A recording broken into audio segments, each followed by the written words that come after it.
Hablaremos de la expedición de Alexandre de Rhodes al Vietnam.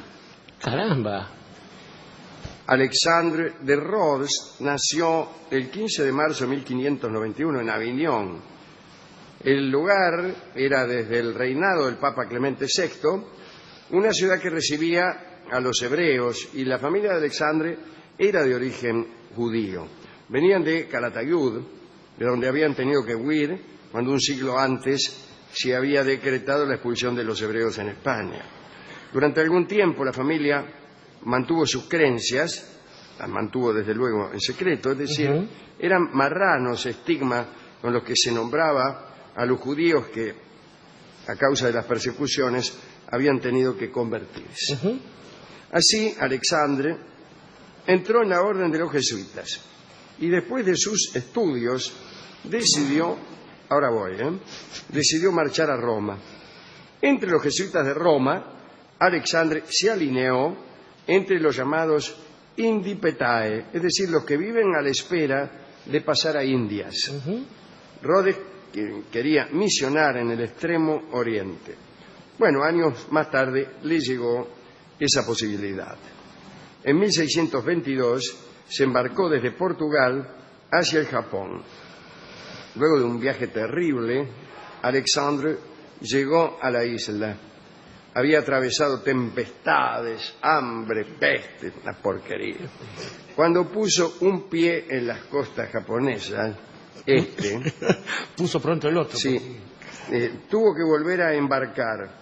Las férreas leyes de los shogun prohibían la entrada de extranjeros al país. Desesperado, el amigo Alexandre de Rhodes decidió desviarse un poco. Y así llegó al Dai Viet, el gran país, región que se llamará más tarde Vietnam, país del sur. Vietnam fue un reino eternamente invadido por hordas chinas. Ya en el año 111 a.C., el lugar se integró al imperio de la dinastía Han. Desde ese momento se reemplazó a la nobleza local por administradores chinos. La religión de Confucio se convirtió en la creencia nacional. La lengua china se introdujo como expresión oficial y literaria. Se adoptaron también los ideogramas chinos como la forma escrita para la lengua vietnamita hablada. Desde ese momento, las revueltas de las aristocracias locales fueron constantes.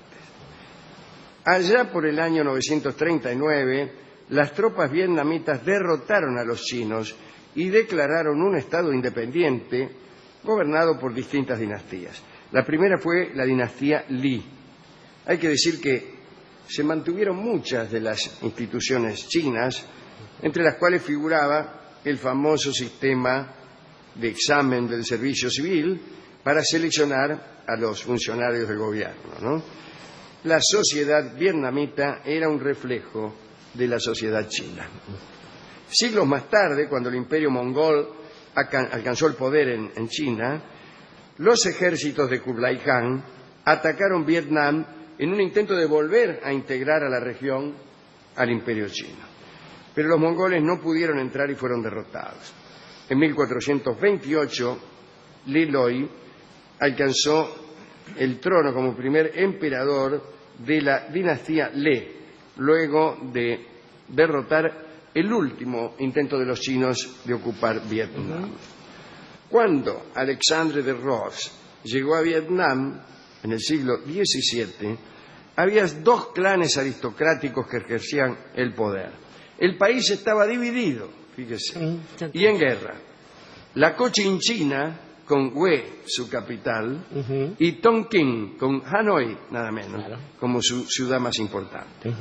La visita de Alexandre osciló entre esas dos regiones y favoreció al señor de turno. En realidad lo que al tipo le interesaba era convertir personas al cristianismo.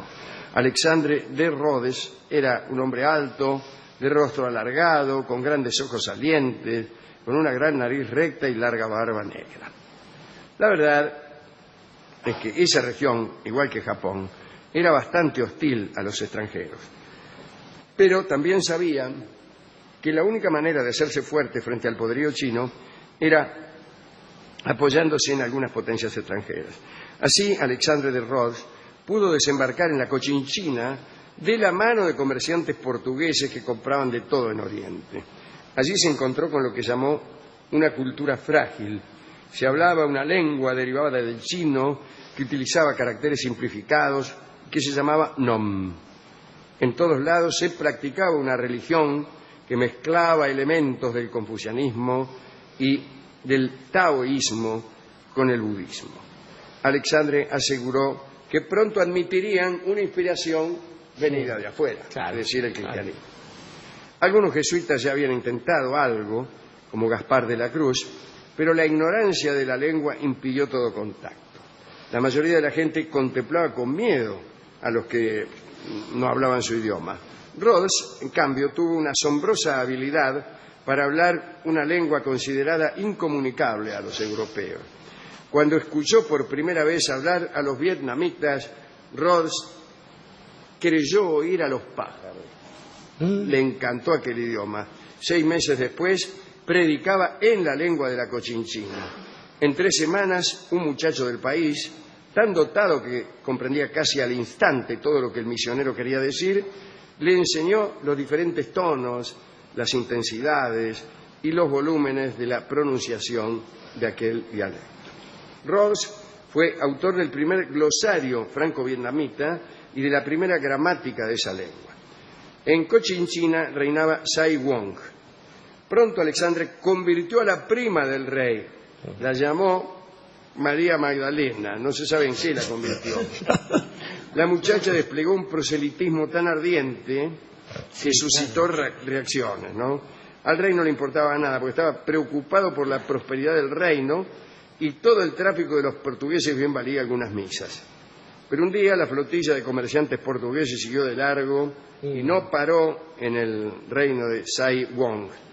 Y a partir de entonces las recriminaciones de los adversarios de Alexandre parecieron más fundadas. Le echaron la culpa de todo, ¿no? Decían que sus prédicas traían sobre los campos la sequía y sobre las caras de las personas los insectos molestos. Se fue entonces a Tonquín, al otro país, a la otra parte del país dividido, a Hanoi, ¿no? A Hanoi. Allí gobernaba el Chua, rey, ¿no? Llamado Trin Trang.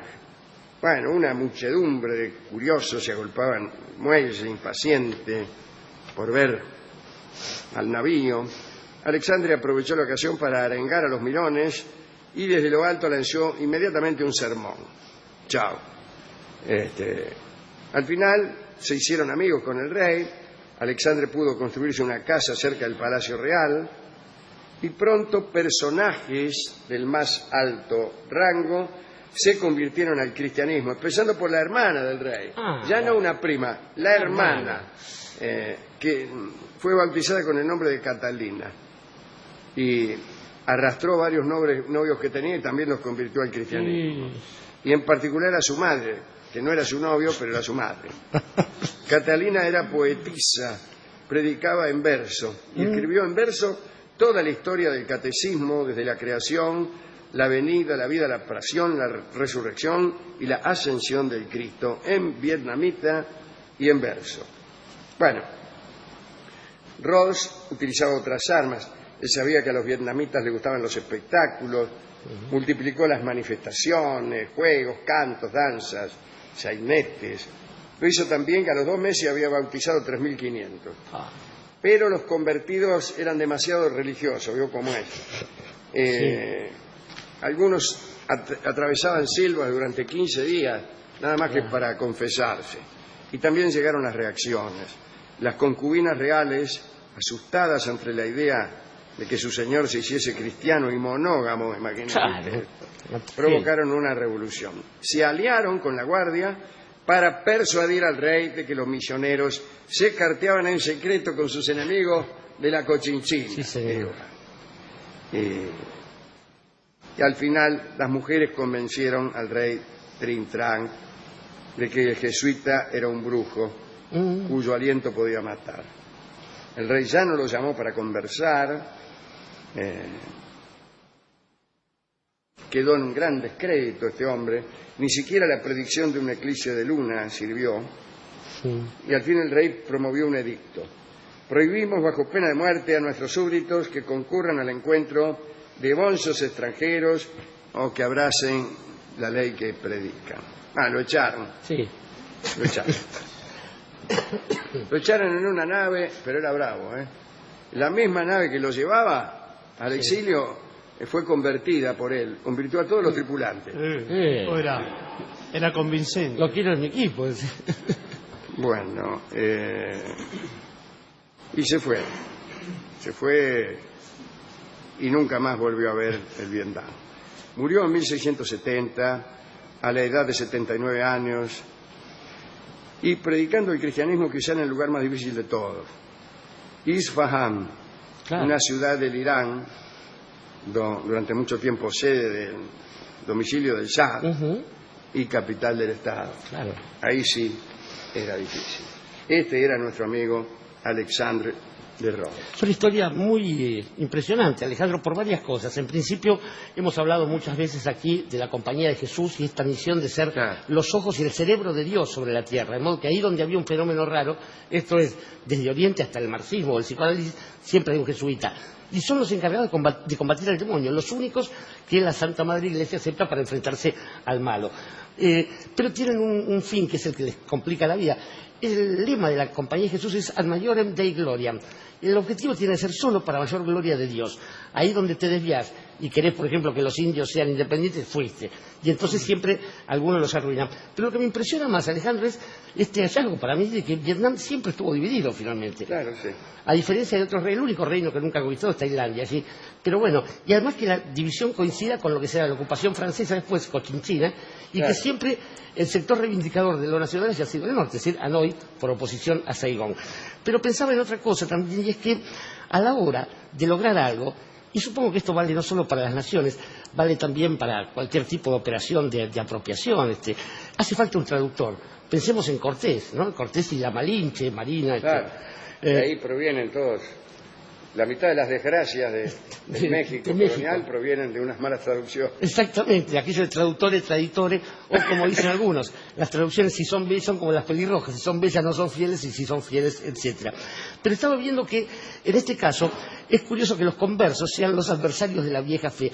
Y esto es un problema, porque un tipo como Alexandre de Rhodes seguramente murió 70 y pico de años convencido de aquella fe que había adoptado, lo cual seguramente no le puede haber pasado a ninguno de sus súbditos, porque si bien es cierto que fue una masacre miserable la que se hizo en la España y en Occidente en general con los judíos y con los musulmanes, hoy es el Día Internacional del Holocausto, para colmo, también es cierto que muchos de los marranos terminaron defendiendo esa nueva fe con el mismo fervor.